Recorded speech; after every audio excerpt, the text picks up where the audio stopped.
جھڑپ کو بھی اس کا انداز حیران کن لگا تھا۔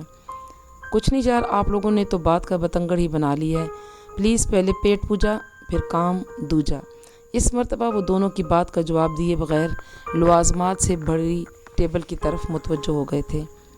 وہ یونیورسٹی میں عمار کا آخری دن تھا، اپنے ساتھیوں سے بچھڑتے وقت اس نے انہیں اصل بات سے اس لیے بے خبر رکھا تھا کہ زندگی کی شروعات سے پہلے وہ سوائے ماں باپ کے ماضی سے تعلق رکھنے والے ہر رشتے کو خیر آباد کہہ دینے کا فیصلہ کر چکا تھا۔ اس نے پختہ عزم کر لیا تھا کہ جب تک وہ اپنے مقصد میں کامیاب نہیں ہو جاتا وہ کسی سے تعلق اور واسطہ نہیں رکھے گا۔ وہ بس پیسہ کمانے کی مشین بننا چاہتا تھا۔ وہ اپنا گھر 2-3 دن پہلے فروخت کر چکا تھا۔ اس وقت اس کے اکاؤنٹ میں 25 لاکھ کے قریب رقم موجود تھی۔ وہ اسی دن پرانے گھر اور عمار اپنی تعلیم ادھوری چھوڑ کر آ گیا تھا۔ مدثر کی دوستی کبھی بھی اس کے لیے مسائل کا باعث نہ بنتی، مگر وہ اسما کی پرخلوص محبت سے ڈرتا تھا۔ اس کا سامنا کرنا اسے ہمیشہ مشکل لگتا تھا۔ وہ جانتا تھا کہ اگر اس نے مدثر سے واسطہ رکھا تو اس کی وجہ سے وہ بھی اسے ڈھونڈ لے گی اور پھر خواہ مخواہ اس سے بے رخی برتنا اور اسے خود سے دور جھٹکنا بہرحال اس جیسے آدمی کے لیے کافی مشکل تھا کہ وہ فطری طور پر بہت زیادہ نرم خو اور دوسروں کے جذبات کا خیال رکھنے والا آدمی تھا، لیکن وہ اس سے شادی نہیں کر سکتا تھا، سوچ بھی نہیں سکتا تھا۔ تو صاحبزادے کب سے کاروبار شروع کر رہے ہو؟ بشیر احمد کمرے میں داخل ہوتے ہوئے پوچھ رہے تھے۔ آئیں ابو جان۔ وہ والد کو دیکھ کر خوشی سے کھل اٹھا تھا۔ بشیر احمد والد سے زیادہ اس کا دوست تھا۔ میں نے کچھ پوچھا ہے یار، اس نے سوال دہرایا۔ ابو جان آج باقاعدہ منصوبہ بنا رہا ہوں کہ کون سا کاروبار بہتر رہے گا۔ جو کرنا ہے جلدی کرو جناب، کیونکہ میری ریٹائرمنٹ میں صرف 5 سال رہ گئے ہیں اور اس کے بعد میں نہیں چاہتا کہ ہمیں کرائے کا گھر ڈھونڈنا پڑے۔ ابو جان آپ ساری زندگی اپنے گھر میں رہے ہیں، زندگی کے آخری چند سال اگر کرائے کے مکان میں رہ بھی لیے تو قیامت نہیں ٹوٹے گی۔ بشیر احمد نے منہ بنایا۔ مجھے بھی کچھ ایسا ہی شک تھا۔ خیر میں تو تیار ہوں، تم اپنی ماں کو ذہنی طور پر تیار کر لو۔ ابو جان یہ آپ کا اور آپ کی مسز کا ذاتی معاملہ ہے، برائے مہربانی مجھے اس لڑائی میں نہ گھسیٹیں۔ کیا باتیں ہو رہی ہیں جی باپ بیٹے میں؟ سکینہ شوہر کے لیے کھانے کے برتنوں کے ساتھ نمودار ہوئی۔ اپنے ہونہار سپوت ہی سے پھون لو۔ بشیر احمد نے منہ بنایا۔ دیکھ لیں ابو جان، میں نے سب کچھ سچ بتا دیا ہے، مجھ سے جھوٹ نہیں بولا جاتا۔ بشیر احمد اطمینان سے بولا۔ میں بھی یہی چاہتا ہوں، کم از کم چل جائے گا کہ اس کا بیٹا کتنا تمیزدار ہے۔ یہ بھی خوب کہی ابو جان، لڑکیوں کی تصویریں آپ اپنے پرس میں لے کے گھومیں اور بدتمیز میں ٹھہرا۔ دیکھا بیگم، اس کی چالاکی دیکھو، اپنی بات سے بالکل پھر گیا ہے، اس نے موضوع بدل لیا ہے۔ آپ دونوں کے مابین قاضی شرعی بھی فیصلہ نہیں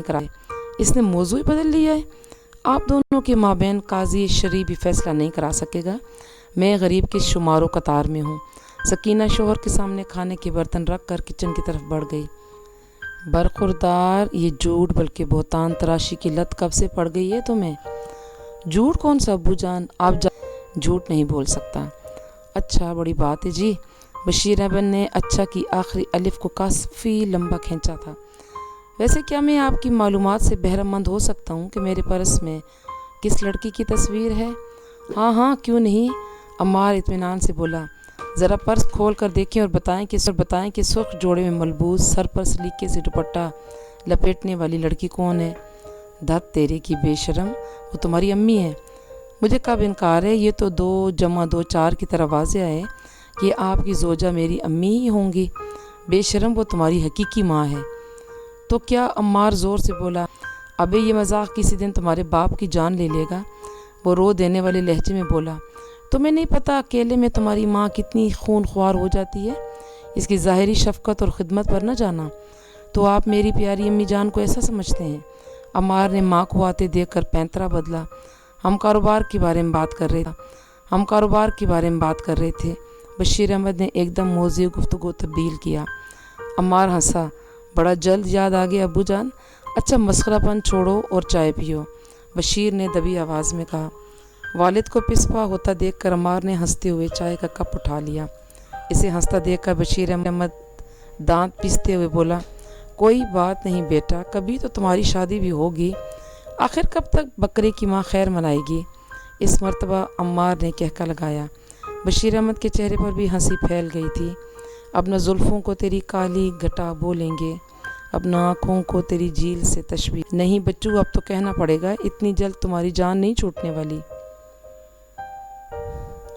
اسوا بے ساختہ مسکرا پڑی۔ اس نے فیصلہ کر لیا تھا کہ وہ صبح عمار سے سوری کر لے گی۔ آج ایک دم اس پر انکشاف ہوا تھا کہ اس سے محبت ہو گئی ہے۔ کب یہ سے معلوم نہیں تھا، بس ہو گئی تھی۔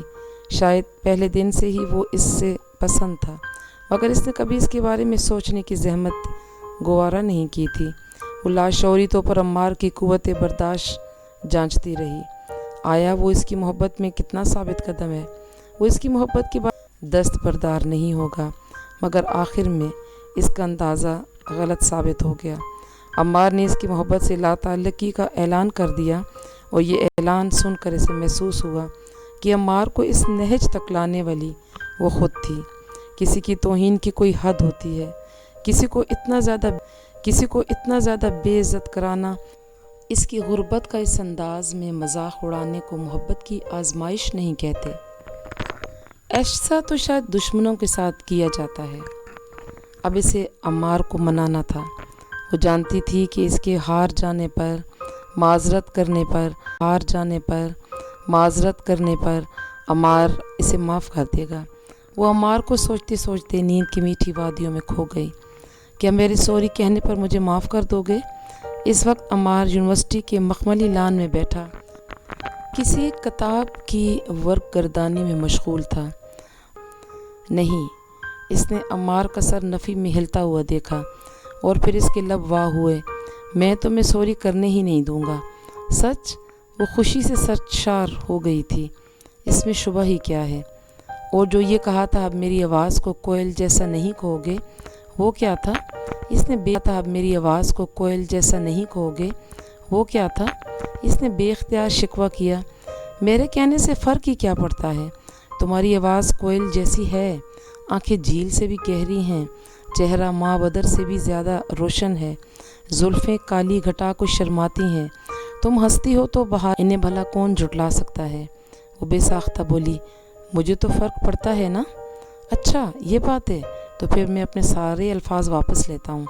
آج میں برسر عام اعتراف کروں گا کہ مثل کوئل ہے تیری صورت، یہ حقیقت ہے، رخ روشن ہے ماہ جوت، یہ حقیقت ہے، تیری مسکان بہاروں کا سندیسہ لائے، یہی سچ تھا، یہی سچ ہے، یہی بولا جائے۔ وہ اٹھلا کر بولی، نہیں یہ مجھے گا کر سناؤ۔ مگر میں نے کبھی گانا نہیں گایا، اور پھر میری آواز بھی مجھے کچھ پتہ نہیں، بس آپ گانا سنائیں۔ وہ اس بات میں سر ہلاتا ہوا بولا، اچھا ٹھیک ہے، لیکن پہلے کوئی ساز وغیرہ کا بندوبست تو ہو جائے۔ وہ پوچھنے لگی، پر ساز کہاں سے آئے گا کہاں، آیا ہوا ہے؟ اور اس کی بات ختم ہوتے ہی گونجنے لگی، اور پھر اس سے پہلے کہ عمار گانا شروع کرتا، اس کی آنکھ کھل گئی۔ موبائل فون پر سیٹ کیے ہوئے الارم کلاک کی خوبصورت گھنٹی مسلسل بج رہی تھی۔ اسوا نیم غنودگی کی حالت میں کافی دیر اس سہانے سپنے کو سوچتی رہی۔ کیا عمار مجھے اتنا پیارا ہے؟ اس سے حیرانی ہوئی۔ اتنی نفرت کے بعد اچانک بے انتہا محبت کا جاگ اٹھنا عجیب ہی تو تھا۔ وہ فریش ہونے کے لیے باتھ روم کی طرف بڑھ گئی۔ وہ اس دن یونیورسٹی میں پہنچنے والی سب سے پہلی طالبہ تھی۔ کلاس روم کے بجائے اس نے سبزہ زار میں گڑی سنگی بینچ پر بیٹھ کر عمار کا انتظار کرنا مناسب سمجھا۔ سپنے میں بھی اس نے یہی سبزہ زار دیکھا تھا۔ وہ مسلسل عمار کو مخاطب کرنے، اس سے معذرت چاہنے اور اپنی محبت کے اظہار کے بارے میں سوچتی رہی۔ طلباء کی آمد شروع ہوئی اور اس کی منتظر نگاہیں داخلی دروازے کی جانب۔ رباب اسے وہاں بیٹھے دیکھ کر سخت حیران ہوئی۔ ارے خیر تو ہے، آج اتنی جلدی؟ ہاں بہت ضروری کام تھا، اسوا دھیمی آواز میں بولی۔ میں بھی سنوں؟ وہ اس کے ساتھ ہی بیٹھ گئی تھی۔ بس کسی سے معذرت کرنے کا ارادہ تھا۔ کیا سچ مچ؟ کیا سچ مچ؟ رباب نے بے اختیار ہو کر اس کا ہاتھ تھام لیا تھا۔ ہاں رباب، میں نے بہت ظلم کیا اس پر۔ رباب مسکرائی۔ اے ذرا خیال سے، معذرت کرتے کرتے کہیں حد سے ہی نہ گر جانا۔ عصمہ نے حیا آلود لہجے میں کہا، بس میں تھوڑی ہوتا ہے۔ تو کیا سچ مچ؟ رباب ششدر رہ گئی تھی۔ ہاں، عصمہ نے ٹھنڈا سانس بھر کر کہا، پر مجھے نہیں معلوم یہ کب ہوا، بس ہو گیا۔ اللہ خیر کرے، رباب نے تشویش بھرے لہجے میں کہا۔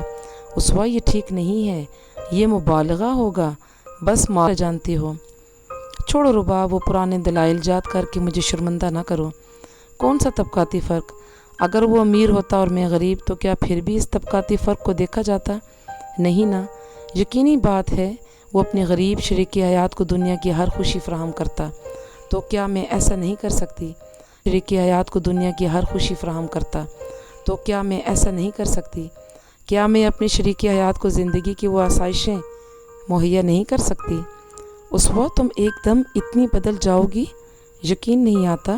اور جہاں تک تعلق کے عمار کی غربت کا، اس بارے میں انکل کو اعتراض ہوگا، وگرنہ میرے نقطہ نظر سے تو وہ امیر لڑکی کے لیے غریب لڑکا ہی آئیڈیل شوہر ہو سکتا ہے۔ ایسا شوہر بیوی کا احسان مند اور شکر گزار ہوتا ہے اور ہمیشہ شوہر بن کر اپنی زندگی گزارتا ہے، حاکم بننے کی کوشش نہیں کرتا۔ عصمہ اعتماد سے بولی۔ پاپا کو میری خوشی دعائیہ لہجے میں کہتے ہوئے رباب کھڑی ہو گئی۔ ٹھیک ہے جی، آپ عمار بھائی سے اکیلے ہی میں بات کریں تو زیادہ بہتر ہوگا۔ وہ شرارت سے مسکرائی۔ میرے منہ کی بات چھین لی۔ ہاں محترمہ، وہ کیا کہتے ہیں، ابتدائے عشق ہے روتا ہے کیا، آگے آگے دیکھیے عشق ہے روتا ہے کیا، آگے آگے دیکھیے ہوتا ہے کیا۔ بے شرم، عصمہ حیا آلود لہجے میں بولی، اور رباب ہنستی ہوئی کلاس روم کی طرف بڑھ گئی۔ عصمہ ایک مرتبہ پھر عمار کی راہ تکنے لگی، مگر اس نے نہ آنا تھا نہ آیا۔ یہاں تک کہ پیریڈ شروع ہونے کے وقت ہو گیا، وہ بوجھل قدموں سے کلاس روم کی طرف بڑھ گئی۔